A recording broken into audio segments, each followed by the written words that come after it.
I was in 7th grade, I told my social studies teacher that I didn't enjoy anything, and his response changed my life.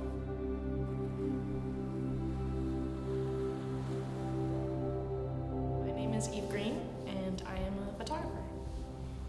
For a while, photography was just a hobby. I don't really think I got into it until 2019 when I got my first camera as my Christmas present. When I first started out and I was using my phone to take pictures, I would submit any of the shots I had onto these online photo competitions that I would find.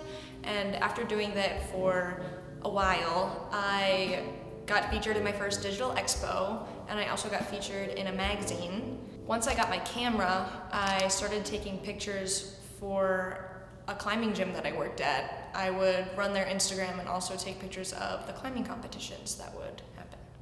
When I started photography, I was in a pretty mentally dark place. I think I found it a lot easier to communicate what I was feeling through the photos I was taking rather than verbally telling somebody what I was feeling.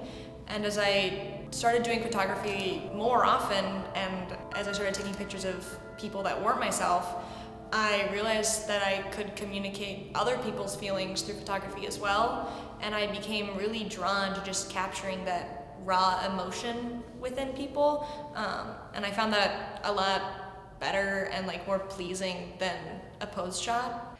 After I started taking candids and raw, emotional photos of others, I became obsessed with that form of photography.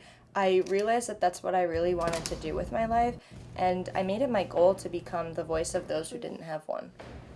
I'm currently doing a lot in the world of photography. I am a photographer for the Daily News here on Ball State campus. I also am a member of both the national and Ball State chapter of National Press Photographers Association.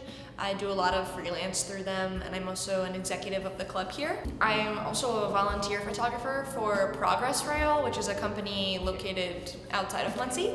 I also do a lot of freelance photography. I've done some work with Junior Achievement of Indianapolis. I also have followed some bands around Indianapolis and taken pictures of them. Once I graduate, I would like to start my own freelance media company. I would prefer to be based out of Irvine, California, but I know more than likely I'll be stuck in an office here in Muncie for a few years before that happens. A really big dream of mine has also been to get a contract through National Geographic, so that's also something I'm hoping to get some point in time in the future. Other than that, I'm just taking it one day at a time.